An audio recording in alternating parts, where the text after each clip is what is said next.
ஞானச்சாரலை விரும்பி கேட்டு சிறந்த கருத்துக்களை பதிவிடும் நண்பர்கள், பார்வையாளர்கள் அனைவருக்கும் எங்களின் சேனலின் சார்பாக மனமார்ந்த நன்றிகள். இது உங்களுக்கு பிடித்திருக்கும் பட்சத்தில் இதை பலருக்கும் ஷேர் அண்ட் சப்ஸ்கிரைப் செய்தால் இந்த கருத்துக்கள் பலருக்கும் சென்றடைய உதவியாக இருக்கும். நன்றி. வேளம் இளைஞனாகிய எல்லாம் வல்ல ஸ்ரீ கிழகாசலமூர்த்தி பெருமானுடைய திருவருளினால் வெளிவந்து கொண்டிருக்கும் இந்த ஞானச்சாரலில் கடந்த பதிவில் இந்த குழந்தை பிறப்புகளை தாமதப்படுத்துகிற ஆண்களுக்கு இடையூறுகளை தருகிற மனையடி சாஸ்திரம், வீட்டின் அமைப்பு இவற்றை ஒரு சிறிதளவு உங்களோடு பகிர்ந்திருந்தேன்.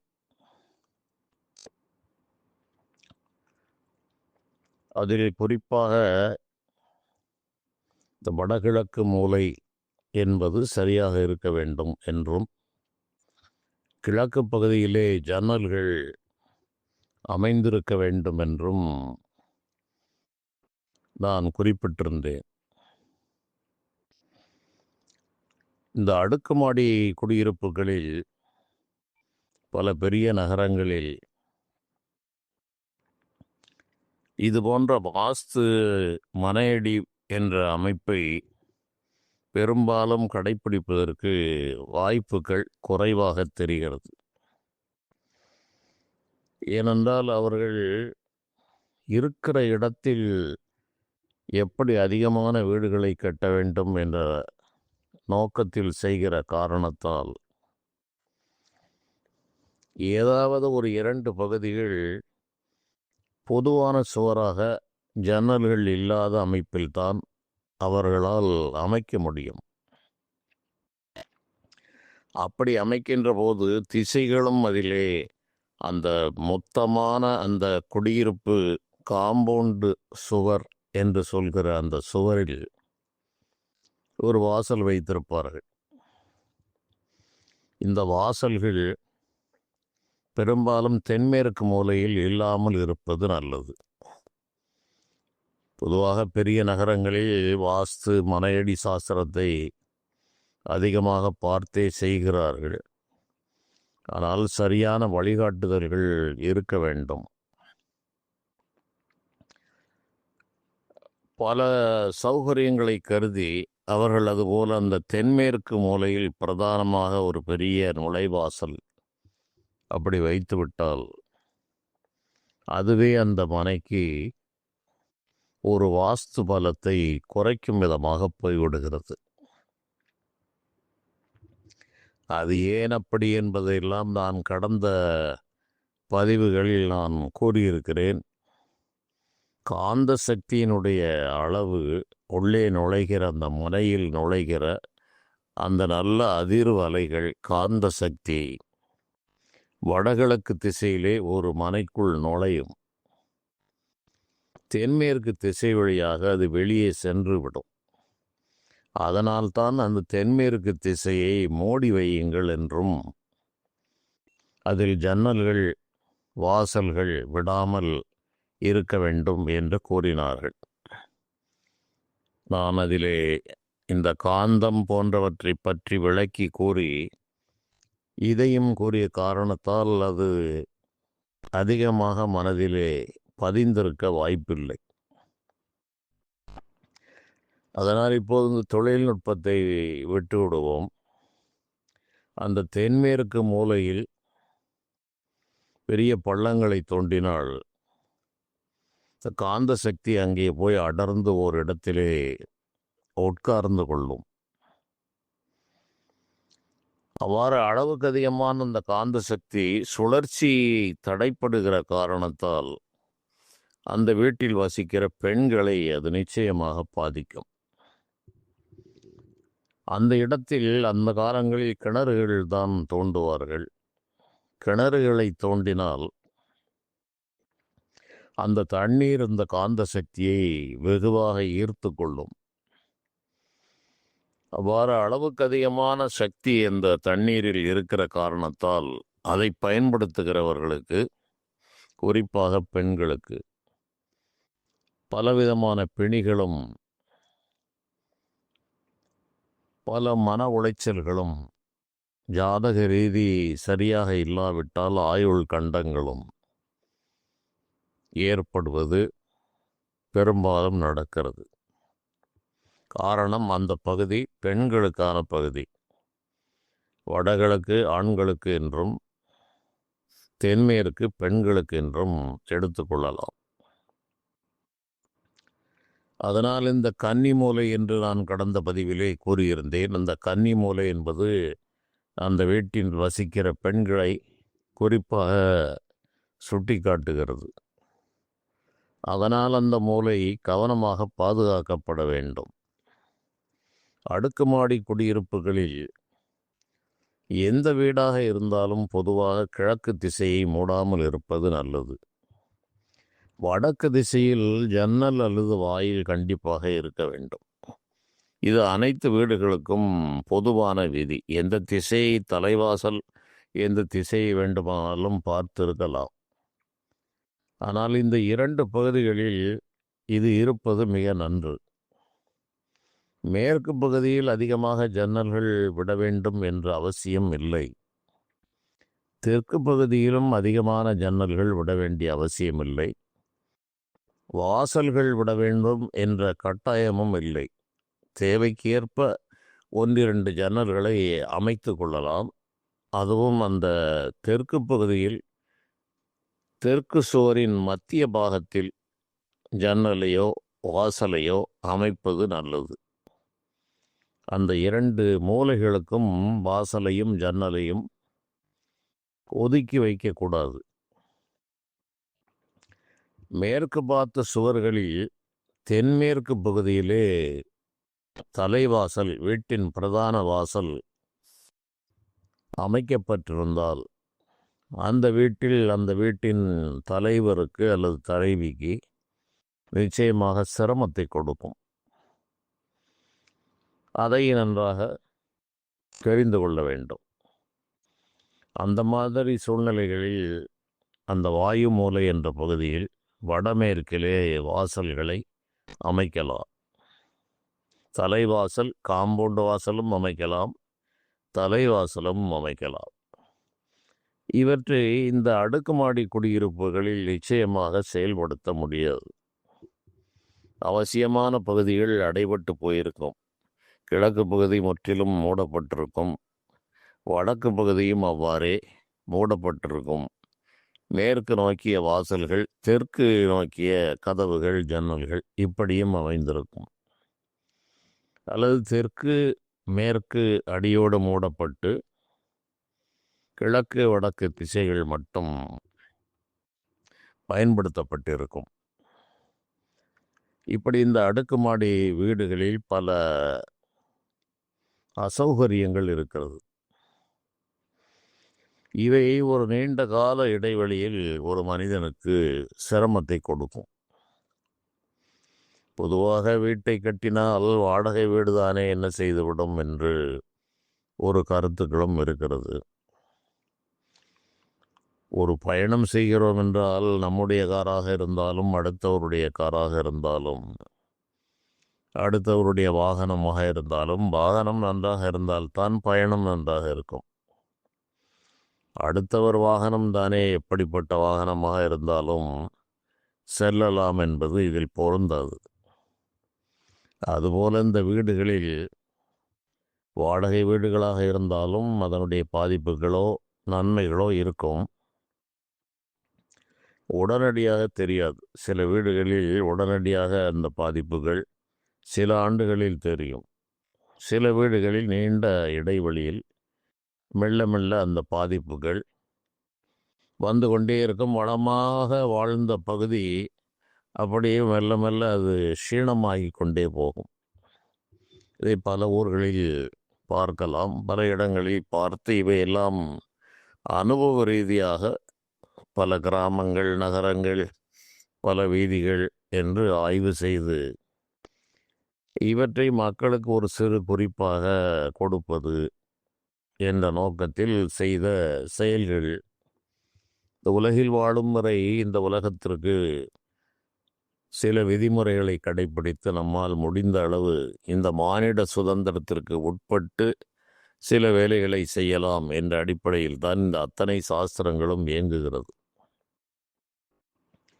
ஆனால் சில விஷயங்கள் தான் இவ்வாறு அந்த நம்முடைய சுதந்திர எல்லைக்குள்ளாக மாற்றிக்கொள்ள முடியுமே தவிர அநேக விஷயங்கள் விதித்தபடிதான் நடக்கிறது. இந்த மனையடி சாஸ்திரங்களில் உள்ள பிரச்சனைகள், அதில் உள்ள தவறான நம்பிக்கைகள் என்று பலவற்றை நான் ஓரளவு சுட்டி காட்டியிருந்தேன். இப்போதும் அவ்வாறு தான் இருக்கிறது. அதற்கு பரிகாரம் என்பது எளிதாக செய்யக்கூடிய சில வேலைகள் இருக்கிறது. வடகிழக்கு திசை அடியோடு மூடிவிட்டால் அதற்கு பரிகாரம் என்பது பெரும்பாலும் இல்லை. சில சில விஷயங்களுக்கு பரிகாரங்கள் என்பது வேலை செய்கிறது. அதனால் இந்த விதியினால் தூண்டப்பட்ட இந்த மானிடன் எந்த வீட்டில் வசிக்க வேண்டும் என்பது கூட ஒரு விதியாகத்தான் இருக்கும்.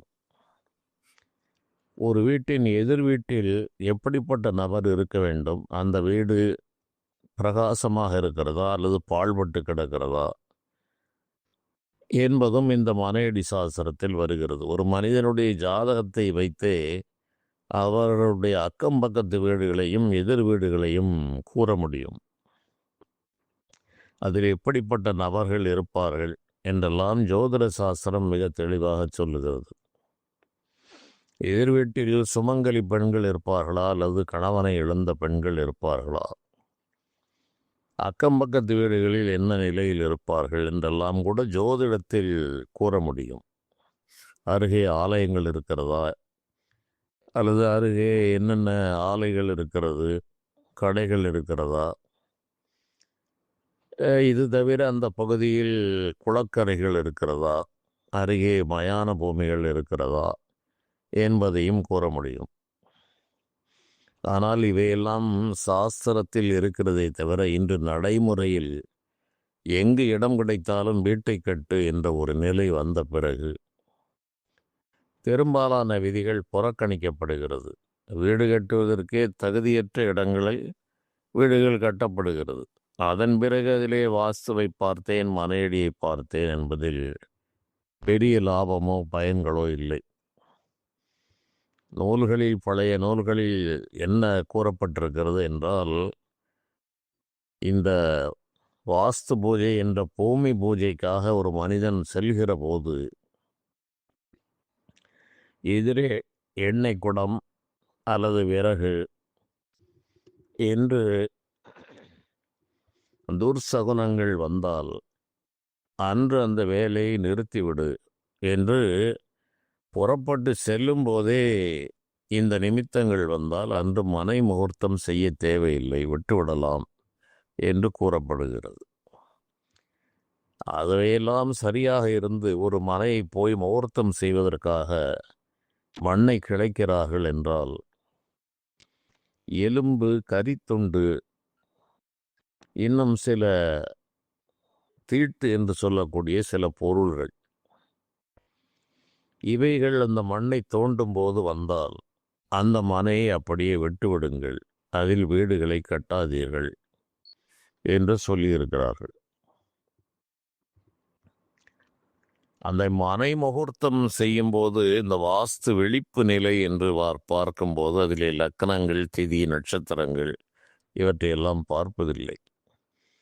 ஆனால் எந்த இடத்தில் அந்த வாஸ்து என்ற அந்த பூமி பூஜையை வாஸ்து புருஷன் எப்படி படுத்திருப்பார், எந்தெந்த மாதங்களில் எந்தெந்த திசைகளில் தலை வைத்து படுத்திருப்பார், அவரை ஒரு மனிதனாக பாவித்து அவருடைய வயிற்று பகுதியிலே அந்த வாஸ்துக்களை செய்ய வேண்டும் என்று கூறப்பட்டிருக்கிறது. அவருடைய தலையிலோ மார்பிலோ பாதங்களிலோ அந்த வாஸ்து என்ற பூமி பூஜையில் தற்காலங்களில் என்ன செய்கிறார்கள் என்பது தெரியவில்லை. அந்த காலங்களில் சங்கு ஸ்தாபனம் என்று இந்த மாடுகளுக்கு கட்டி விடுகிற வலம்புரி, இடம்புரி எந்த சங்காக இருந்தாலும் இது போன்ற சங்குகளை மண்ணுக்குள் புதைத்து வைப்பார்கள். அந்த வாஸ்து புருஷன் பல திசைகளுக்கும் மாறி மாறி அவர் நித்திரை கொள்ளுவார். அந்த நித்திரை கொள்ளும்போது அவர் பல வேலைகளை செய்கிறார். இந்த தாம்பூல சமயத்தில் செய்ய வேண்டும் என்றெல்லாம் அதற்கு விதி இருக்கிறது. அதில் எந்த இடத்தில் செய்ய வேண்டும் என்பதும் விதி இருக்கிறது. இவற்றையெல்லாம் இன்று எந்த அளவில் கடைபிடிக்கிறார்கள் என்பது தெரியவில்லை. சங்கு ஸ்தாபனம் செய்வதெல்லாம் அநேகமாக இல்லை. இந்த சங்கு ஏன் செய்கிறார்கள் என்றால் பலவிதமான துஷ்ட சக்திகளை தடுக்கிற ஆற்றல் இந்த சங்குக்கு இருக்கிறது. அந்த காலங்களில் வீடுகளிலே பார்த்தால் வீட்டு நிலைவாசலிலே ஒரு சங்கை பதித்து வைத்திருப்பார்கள். அதன் காரணம் என்ன என்றால் பல தீய ஆற்றல்களை, கதிர்வீச்சுக்களை அந்த சங்கு தடுக்கிறது. மாடு கன்றுகளை வைத்து அதிகமாக மனிதர்கள் வாழ்ந்திருந்த காலங்களில் இந்த மாடு கன்றுகளுக்கு சிறிய கன்றுக்குட்டிகள் போன்றவற்றிற்கு கழுத்திலே சங்குகளை கட்டி விடுவார்கள். இவை காடுகளிலே போய் மேய்ந்து வருகிற காரணத்தால் பலவித துன்பங்கள் அந்த விலங்குகளுக்கும் ஏற்படுகிறது என்று இந்த சங்குகள் மூலமாக அவற்றை தடுத்திருக்கிறார்கள். வாசல் கால் வைக்கும்போது அதை கடைக்கால் போடுவது என்று சொல்வார்கள். அந்த வாசல் கால் வைக்கும்போது அதன் பக்கவாட்டு 2 பகுதியிலும் மண்ணுக்குள் பலவித ரத்தினங்கள், தங்கம், வெள்ளி போன்றவற்றை வைப்பது என்பது அரண்மனை போன்ற இடங்களுக்கும் ஆலயம் போன்றவைகளுக்கும் அந்த காலத்தில் செய்யப்பட்டது. வசதி மிகுந்தவர்களும் நவமணிகள் எல்லாம் மலிவாக கிடைத்த காலங்களில் அந்த வாசல் கடைக்கால் என்று பிரதான வாசல், அந்த வாசலுடைய நிலையின் அடிப்பகுதியில் இவ்வாறு தங்க நாணயங்கள், நவமணிகள், இவற்றை நவரத்னங்கள் போன்றவற்றை போடுவதும் சங்குகளை பதிப்பதும் வழக்கத்தில் இருந்தது. இன்று அவையெல்லாம் சாத்தியப்படுமா, செய்ய முடியுமா என்பது தெரியவில்லை. 1 கிராம் தங்க நாணயம் என்றால் இன்று உள்ளே கணக்கிற்கு 15,000 ரூபாய் ஆகிவிடுகிறது. இது தவிர நவமணிகள் என்று போனால் அது கணக்கில்லாத செலவுகளை மனிதர்களுக்கு ஏற்படுத்துகிறது. மலிவான காலங்களில் இவற்றை செய்தார்கள். வெள்ளியிலே நாணயங்கள் பழக்கத்தில் இருந்தது. ஆகவே ஒரு வெள்ளி நாணயத்தை வைப்பது என்பது சுலபமாக இருந்தது. தங்கமெல்லாம் 1 கிராம் 18 ரூபாய் என்று இருந்தது காலங்கள் உண்டு. அந்த நிலையில் அவர்கள் ஏதோ ஒரு 1/4 கிராம் 1/2 கிராம் தங்கத்தை கூட வைத்து விடுவார்கள். இன்று அவற்றை நினைப்பதற்கு வாய்ப்பில்லை. இப்படி இது மனித சுதந்திரத்தில் இவ்வாறெல்லாம் கூறப்பட்டிருக்கிறது. இத்தனை விதிகளையும் அனுசரித்து ஒரு மனையை அமைக்க வேண்டும் என்று இருக்கிறது. ஏன் இந்த கறி, எலும்பு இது போன்ற சில பொருந்தாத பொருள்கள் இருந்தால் அந்த மனையை கைவிடு என்று கூறினார்கள் என்றால் அவை ஒரு காலத்தில் மயான பூமியாக பயன்படுத்தப்பட்டிருக்கலாம். அதனால் தான் எலும்பு, கறி போன்றவை வருகிறது. அதனால் அந்த இடத்தை தவறுங்கள் என்று கூறுகிறார்கள். இன்று மயானங்களிலே தான் பெரும்பாலான வீட்டு மனைகள் போடப்படுகிறது. நமக்கே தெரியும் நன்றாக இது மயானமாகத்தான் இருந்தது என்பது மிக நன்றாக தெரியும். பிணங்கள் எரிந்தது வரை தெரியும். அந்த பகுதியில் வீட்டு மனை அது மெயின் ரோட்டை ஒட்டி இருந்தால் அதற்கு என்று பூஜை எல்லாம் செய்து வீடுகளை கட்டி வாழ்கிறவர்களும் கணக்கில்லாமல் இருக்கிறார்கள். சில சமுதாய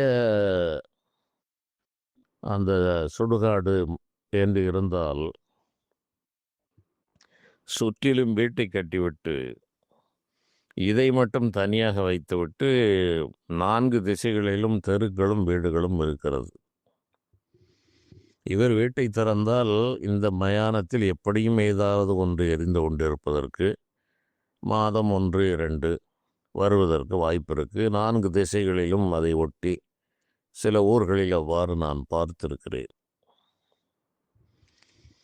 அப்போது அந்த காலங்களில் எலும்பு கிடைத்தாலே அந்த இடத்தை தவிர்க்க வேண்டும் என்றால் வீட்டை திறந்தால் 50, 20, 20 மீட்டர் 30 மீட்டரிலே மயானம் இருக்கிறது.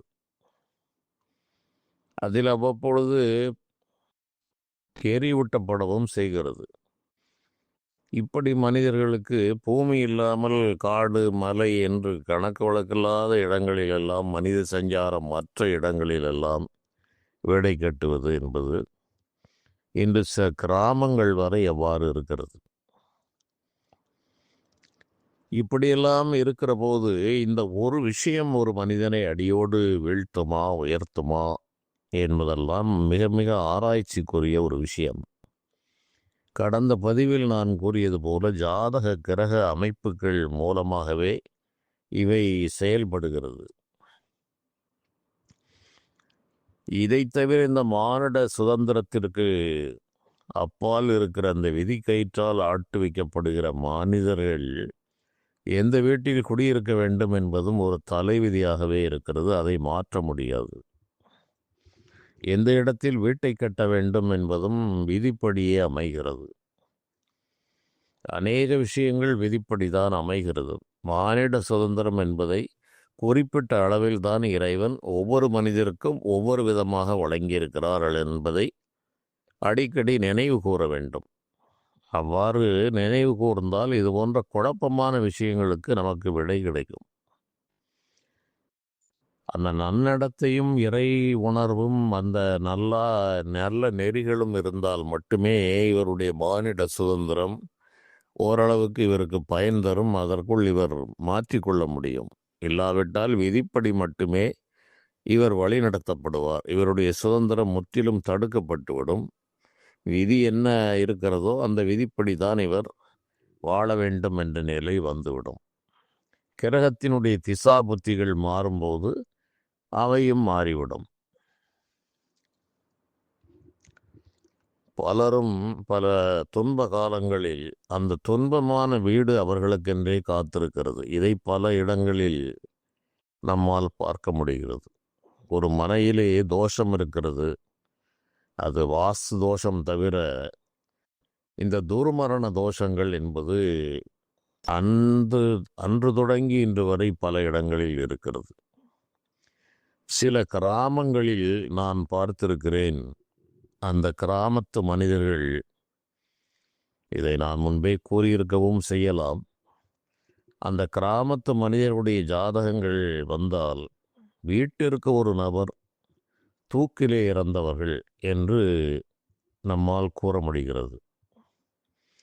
தண்ணீரில் இறந்தவர்கள், விபத்து கண்டங்களில் இறந்தவர்கள், ஒரு கிராமம் முழுவதும் அவ்வாறு நான் பார்த்திருக்கிறேன். அங்கிருந்து வந்தார்கள் என்றால் அதை கேட்பது, என்ன தண்ணீர் தூக்கில் இறந்தார்களா என்றால் ஆமையா தூக்கில் இறந்தார்கள். என்ன கண்டமா விபத்தில் வாகன விபத்தா என்றால் ஆமையா வாகன விபத்தில். அது வயது வித்தியாசமெல்லாம் இருக்காது. எப்படியும் வீட்டிலே 1, 2 துர்மரணங்கள் அந்த பகுதியில் உள்ள மக்களுக்கு நடந்து கொண்டே இருக்கிறது.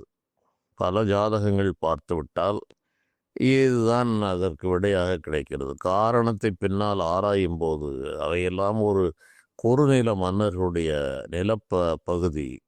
அவற்றில் மக்கள் குடியிருக்கிறார்கள். ஆலயங்களும் கூட தள்ளி இருக்கிறது. அதை ஆய்வு செய்யும் போது என்ன அதில் நமக்கு தெரிகிறது என்றால், அந்த பகுதியிலே போர்கள் நடந்திருக்கிறது. பல போர்கள் நடந்த பகுதியாகவும்,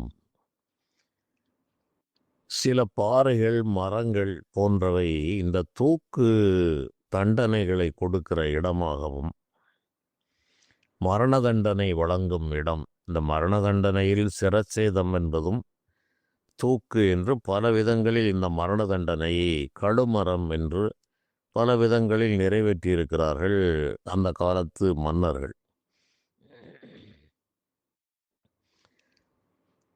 இந்த மாதிரி கிராமங்களை அந்த மனிதர்களுக்கு ஏன் இவ்வாறு துர்மரணமும் அகால மரணங்களும் விபத்து கண்டங்களும் நடக்கிறது என்று பார்த்தால், அந்த பகுதி ஒவ்வொரு காலகட்டங்களில் உயிரை பறிக்கிற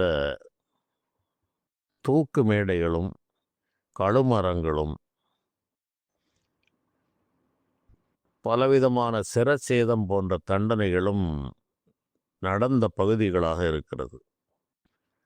அங்கே அலைகிற ஆவிகள் எத்தனை காலமானாலும் அங்கே கணக்கில்லாத கொலைகள் நடந்திருக்கிறது. கொலைகள் என்றால் அது மனிதர்களால் செய்யப்பட்ட கொலைகள். போர்க்களங்களும் நடந்திருக்கிறது. அந்த போர்க்கள பகுதிகள் பின்னால் வீடுகளாக மாற்றப்பட்டாலும் அந்த துன்பங்களை அவர்கள் அடைகிறார்கள். இவை சின்ன சின்ன கிராமங்களில் இன்றளவும் பார்க்க முடிகிறது. அது தவிர சில மன்னர்கள் மரண தண்டனை எப்படி வழங்கி இருக்கிறார்கள் என்றால், அதற்கென்று ஒரு பல ஏக்கர் நிலப்பரப்பு கொண்ட ஒரு பகுதி, அதில் பல தென்னை மரங்கள் இருக்கும். ஒரு 500 தென்னை மரம் இருக்கிறது என்றால் அந்த 500 தென்னை மரமும் ஒரு மனிதனுடைய உடம்பிற்கு மேல் உருவான தென்னை மரங்களாக இருக்கும். ஏன் அப்படி என்றால், ஒரு மரண தண்டனைக்குரிய குற்றத்தை ஒரு மனிதன் செய்துவிட்டால் ஒரு குழியை தோண்டி கழுத்தளவு இருக்கிற குழியில் அந்த மனிதனை இறக்கி விடுவார்கள். இறக்கி அந்த மண்ணை போட்டு மூடிவிட்டு தலை மட்டும் கழுத்துக்கு மேல் தெரியும் விதமாக இவனை இந்த குழியில் இறக்கிவிட்டு யானையின் மூலமாக அவனுடைய தலையை ஏற்றி விடுவார்கள். அந்த தலை தனியாக போய்விடும். அந்த இடத்தில் ஒரு தென்னை மரத்தை நடுவார்கள். இப்படி சில சிற்றரசுகளில் அதற்கென்று சில ஏக்கர்களில் தென்னை மரமும் தோட்டமும் இருக்கிறது. எத்தனை மரம் இருக்கிறதோ அத்தனை மரமும் ஒரு மனிதனுடைய உடம்புக்கு மேலே உருவாக்கப்பட்ட விளைந்த மரங்கள். இது போன்ற பகுதிகள் வீடுகளாக மாறினால் அந்த பகுதியில் குடியிருப்பவர்களுக்கு தேவையில்லாத கணக்கில்லாத துன்பங்கள் வருகிறது. அது தவிர சில மகான்களுடைய சமாதி பகுதிகளும் கூட வீடாகி போய்விடுகிறது. அவர்களெல்லாம் ஒரு நிம்மதியான நிலையில் இருக்க வேண்டும், வழிபாடு செய்ய வேண்டும் என்று ஒதுக்குப்புறங்களில் தான் அவற்றை அமைத்திருப்பார்கள். மனிதனுடைய தேவைக்கு ஏற்ப எதை வேண்டுமானாலும் எப்படி வேண்டுமானாலும் செய்து கொள்ளலாம் என்று மாற்றிக்கொள்கிற காரணத்தால், வழி இல்லாத காரணத்தால் அவற்றை விட்டு விட்டு வீட்டை கட்டுவார்கள்.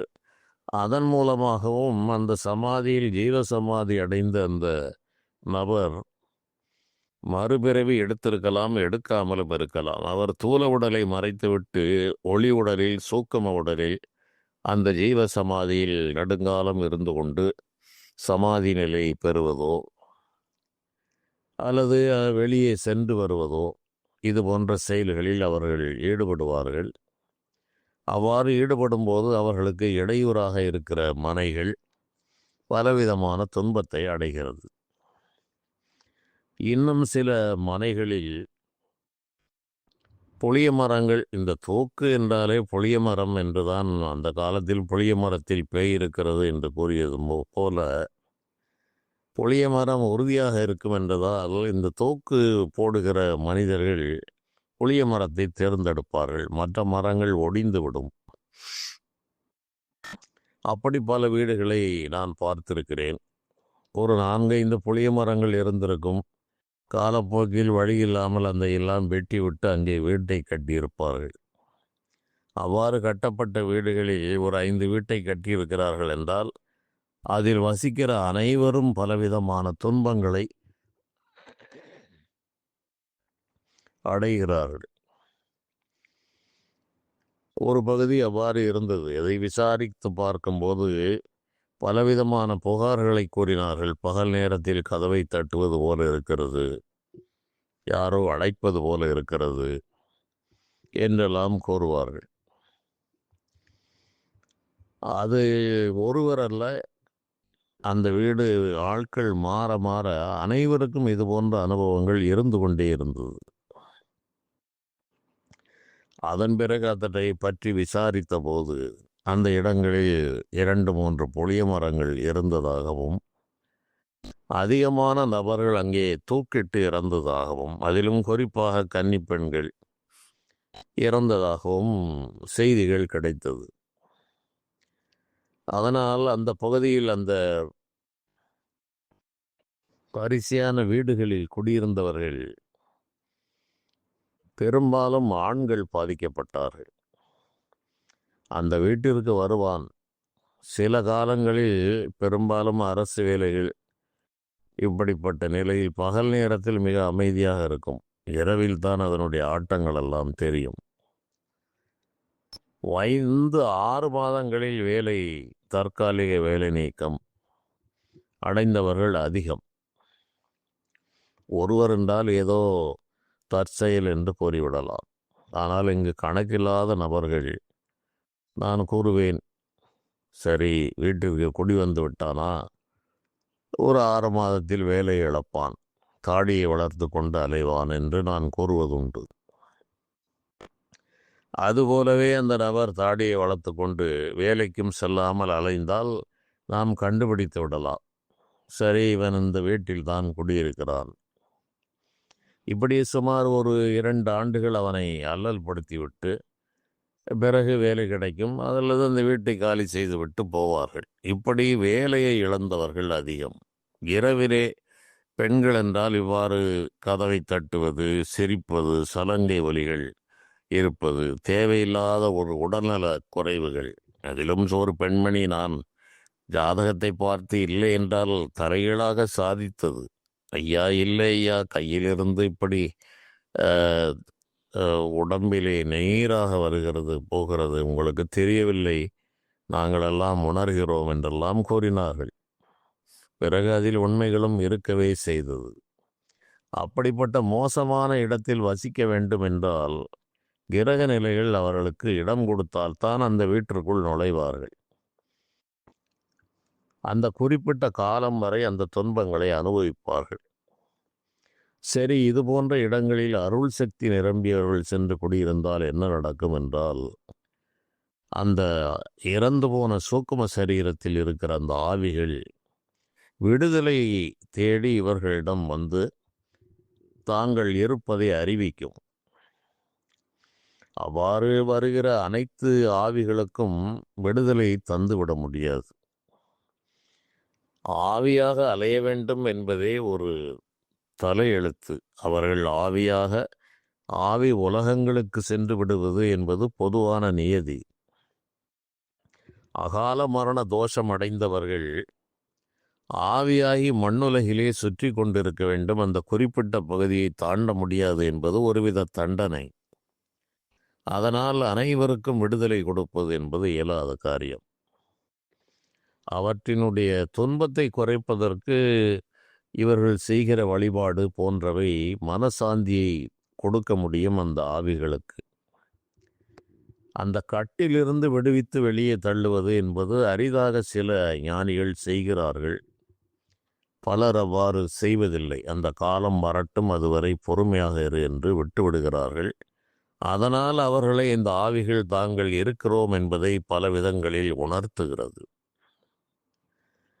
ஒரு பொதுவான ஒரு சாதாரண ஒரு நம்பிக்கை மக்களிடையே அன்றுமின்றும் இந்த ஆவி மரணத்தை பற்றி கூறும்போது, ஒரு மனிதன் 80 வயது வாழ வேண்டும் என்றால் 40 வயதில் அவன் தற்கொலை செய்து கொண்டால் மீதமுள்ள 40 ஆண்டுகள் அவன் ஆவியாக அலைவான் என்ற ஒரு கருத்து என்னுடைய இளமை காலங்களில் இருந்து நானும் கேட்டு வருகிறேன். இது மிகப்பெரிய ஒரு அறியாமை. என்ன விதி என்றால் 40 வயது வரை இந்த ஊனுடம்போடு இவன் இருக்க வேண்டும். 40வது வயதில் இவன் தன்னைத்தானே அழித்து கொள்ள வேண்டும்.